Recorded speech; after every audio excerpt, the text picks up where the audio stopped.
Hey guys, True Knight back here one more time. So this is my favorite all-time deck. It's my highest qualifying deck that I placed with.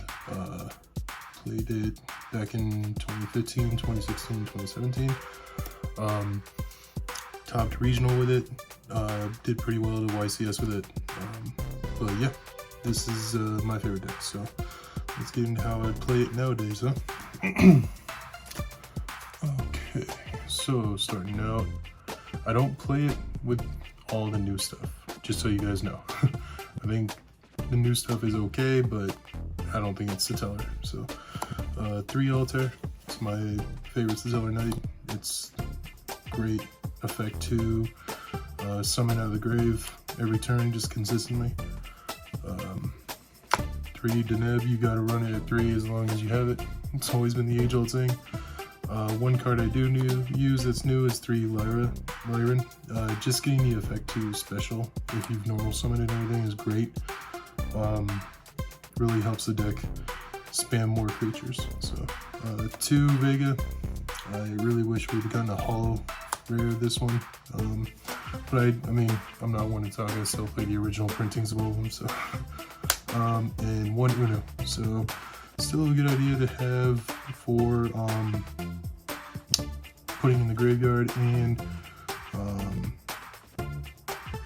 it's a good beater sometimes. So spells, 2 bridge. I don't think you can go wrong with it still. Really helps you out turn 1, comboing off everything. One of the new spell, I think its utility is great, so I want to use it. Rhoda, as long as it's in the game we play it. 3 Nova Alpha, and I do consider these also engine, 3 Haunted and 1 Oasis. The consistency to continuously bring your guys back really helps out. So that's it for engine.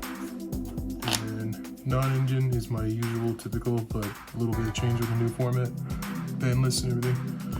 3 Fenrir, of course. This deck needs more power and can't go wrong with Fenrir control.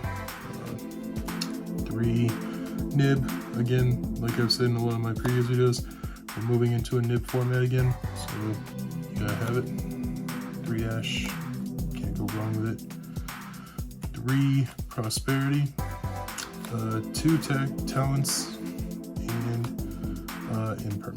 So all good hate that really helps you kind of just stay alive, which is what this deck needs, because once you get it floating and going, you're pretty unstoppable.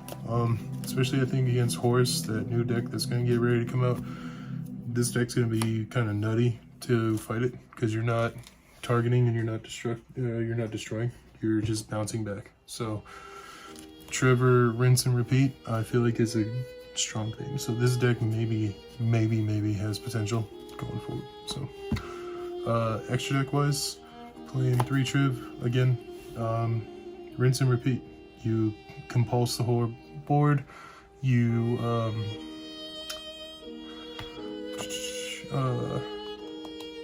are you talking about? You compulse the whole board. It floats, and you can randomly rip a card out of your opponent's hand.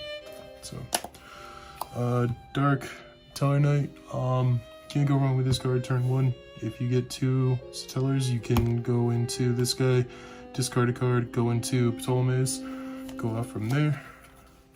Deltros, nutty card.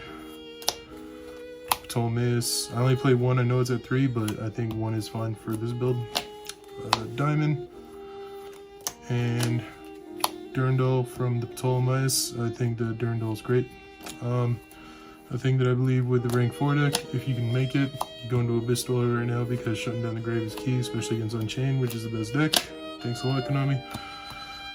Zeus, because we play talents and we play XYZs. Baron, because we play Fenrir and Ash. Alright, I go 1 Light Charmer because I play a lot of lights. I spam a lot of creatures, so I'm going Appaloosa, spamming a lot of creatures and spamming a lot of creatures. So that's kind of my relevance here. Which your board can go. You used to go into a thing called Rongo. But now times have changed. This is what we play now. So that's it for the extra. I think it's pretty okay. Obviously, if it ever becomes meta again, people will probably be playing something different, but that's just my take on it. The side is very generic, guys. 3 Cosmo, 2 Lightning, 1 Harpies, and Drool. Just meta calls that I think are relevant right now. I play the 3 summon limit, of course, and I mean, I wanted to main deck this, but I decided to go with 3 Fenrir instead. But I mean, as long as I know I'm going first, I'll probably take the Fenrir out just to have this in there. So, that is it for the deck. Overall thoughts on it, it's my favorite deck of all time. Like I said, it's my #1 pet deck.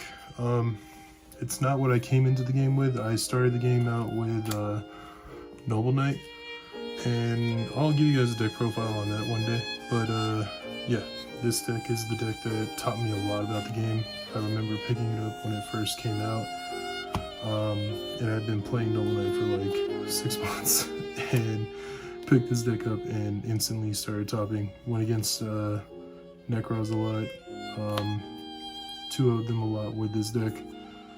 Traps were just busted back in the day against those things. So yeah, that's my overall thoughts on the deck. I think it's great. I love it. It always has a special place in my heart. So by no means do I think it's even remotely rogue or anything. Who knows? Maybe somebody out there has a spice that they can consistently play with and do good with. But yeah, it's my favorite deck of all time. So that's it for me for right now. I hope you guys all have a good night. Be kind, be respectful to each other, and I'll see you in the next one.